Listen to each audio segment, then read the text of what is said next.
Hey everybody, this is Dan the Chess Enthusiast, and I'm here looking at another game that I played. I chose another game that I lost because, as I said in my last video, I think examining your losses are very important.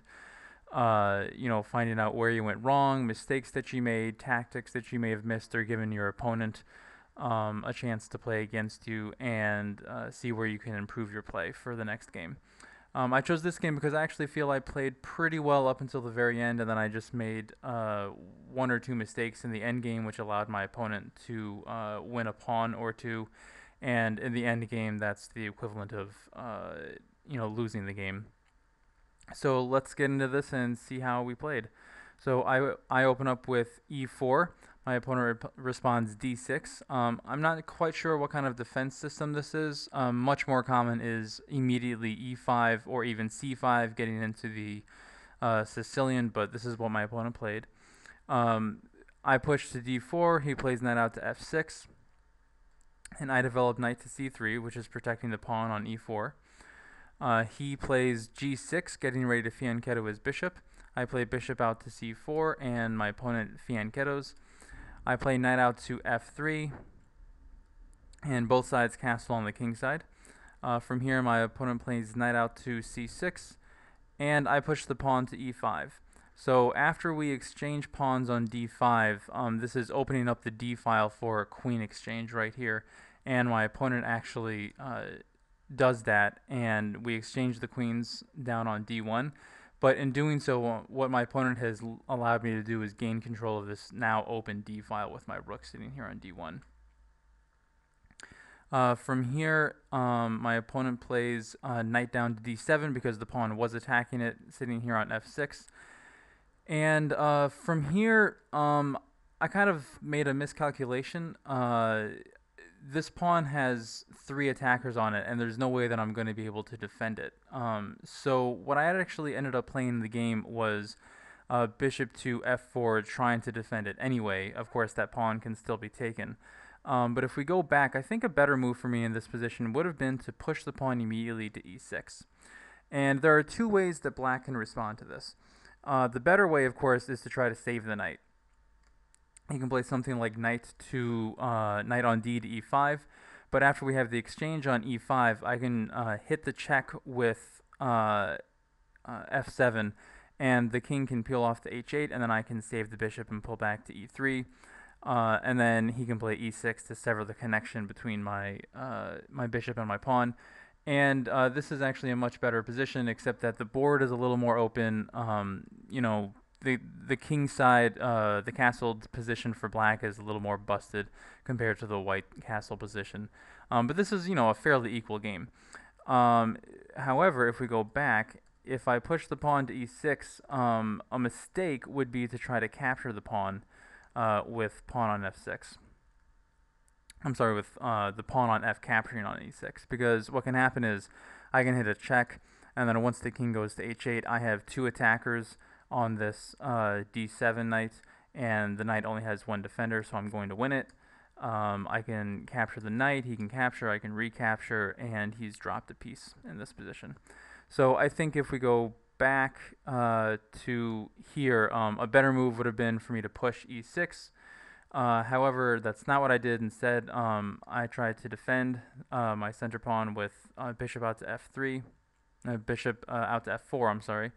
And then from here, my opponent actually plays e6. So what I'm assuming he saw was that I could have pushed the pawn, and he wanted to prevent me from doing that by playing pawn to e6.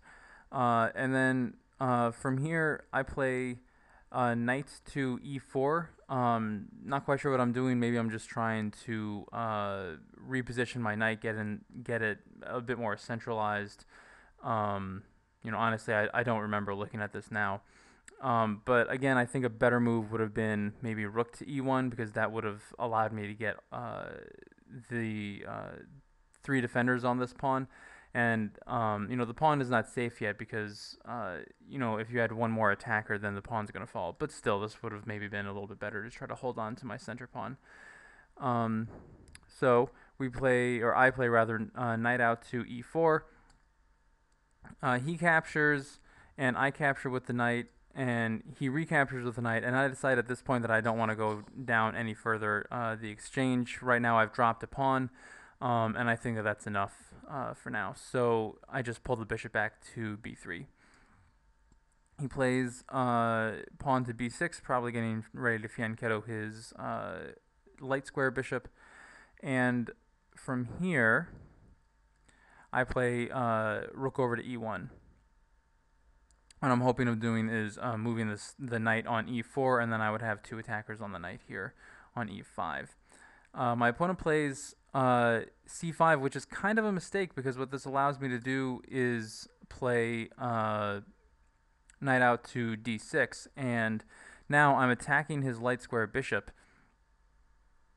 And as I just mentioned, I have two attackers now on this knight on e5. My opponent obviously saves the knight by pulling it back to c6, but then I just capture the bishop. And now the board is open, and I still have the bishop pair, so I would say that I have a slight advantage here. From here, I play pawn to c3 because with this fianchettoed bishop, it was carving down along this diagonal, and I don't want to drop any pawns or create any weaknesses. From here, my opponent plays rook on f to e8, and I play rook on a to d1. From here, my opponent pushes the pawn, and I actually try a really sneaky move. I try rook to d7. Now, what I'm thinking here is if black is careless and he does something like capture the bishop on f4 with his pawn, this is going to end badly because now, if you notice, I have two attackers on this f7 pawn. So all I can do is hit a check. The king can pull off to h8, and since I'm going to go up the exchange anyway, it's better to trade down pieces while I still have the chance. So I can maybe hit a check with my rook on e8, and after that he can recapture, I capture with my bishop, and I'm up the exchange. I'm up two pawns worth of material. I have a rook. If I really wanted to, I could even on the next move capture this bishop, and then after the king recaptures, this knight would fall. If I really wanted to, but this is a better position for white. So if you go back here, my opponent actually saw that. So instead, what he played was rook to e7, and this is kind of a mistake as well, because what this allows me to do is capture the rook, and the only way the black can recapture in this position is with the knight. And once he does that, you'll notice that I have two attackers on this center pawn, and there's only one defender currently, this bishop on g7. So I take the opportunity and capture the pawn, and I equalize the material. So my opponent captures the bishop, I recapture, and as we can see, this is actually still a very much equal position. From here, my opponent defends the knight by playing bishop down to c7. I play pawn up to f4. He plays king to g7, bishop to c2. Just a little bit of repositioning here, I think, is what's going on. He plays knight to c6, and this is attacking my rook. So I pull the rook back to e3. He puts his knight on the rim of the board, playing to a5, and here I make the mistake that I think kind of made my position a little untenable. It wasn't, completely terrible, but here I made the mistake and I played the king to f2. I'm thinking I want to centralize my king, bring it closer to the center of the board. But what this allows is the knight to come to c4, and this is forking my rook here on e3 and my pawn on b2. I obviously have to save the rook, and then there goes the pawn. I think if we go back here, a better move for me would have just been to play b3, because then this is boxing out the knight. It can't make use of the c4 square. It would have to play back to c6. That obviously would have been a much better move. But as it is, we have this series of moves.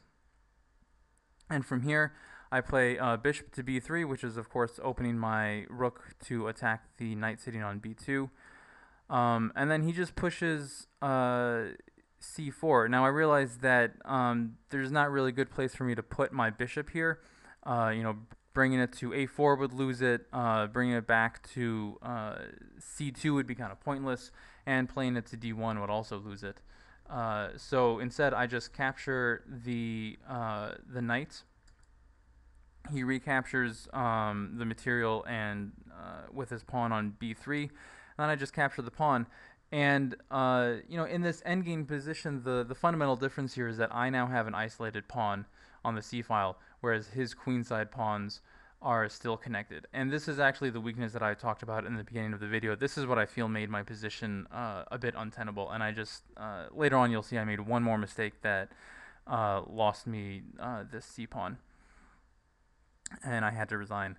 But let's just continue very quickly here. So he plays rook over to d7, thinking of coming down and hitting a check on d2, which would fork my king and my pawn. So to prevent this, I push the pawn to a4. He comes down and still hits the check. I pull my king off to f3, and then he goes to attack the pawn on a2. I defend with rook to b4, and then he lifts his rook to a3, which is pinning down this pawn. And this is the mistake that actually ended up losing me the game. I played I played king to e4 to get out of the pin, but of course he captures the pawn, and I'm in a lost position from here. I think a better move for me would have been to defend with maybe rook to c4, and then this rook is covering both of these pawns. Black might try something like a6, getting ready for a thrust of a pawn onto b5. From here, I can now play my king to e4. He can play pawn to b5. We can exchange the pawns here, and then I can pull the pawn to I can pull the rook to c5. And again, this is a pretty workable position. You know, he might want to play rook to b3, something like that. But again, just an equal position. But as it is, if we go back here, after I moved my king to e4, there goes the pawn on c3. And frustrated, I'm thinking, okay, I have to do something about this 2-to-1 pawn majority here. And I play rook to b5. But this just allows the rook to hit the check on c4, and in this position I resign, because now I'm going to have to deal with two connected passed pawns on the queen side, and there's just nothing I'm going to be able to do. So, you know, it was disappointing that I lost the game. You know, those two mistakes with the pawn, with getting the isolated pawn here on the c file, and then not defending the c pawn properly, and then the final mistake allowing my opponent to fork my king and my pawn. You know, it was frustrating that I lost this game. But, you know, you can't win them all. I'm obviously not an expert. That's what this whole YouTube experiment is about. Me trying to, you know, learn a little bit more about chess, share it with people who are interested. So, yeah, thanks for watching the video. If you have any comments or questions, those are certainly welcome. And take care.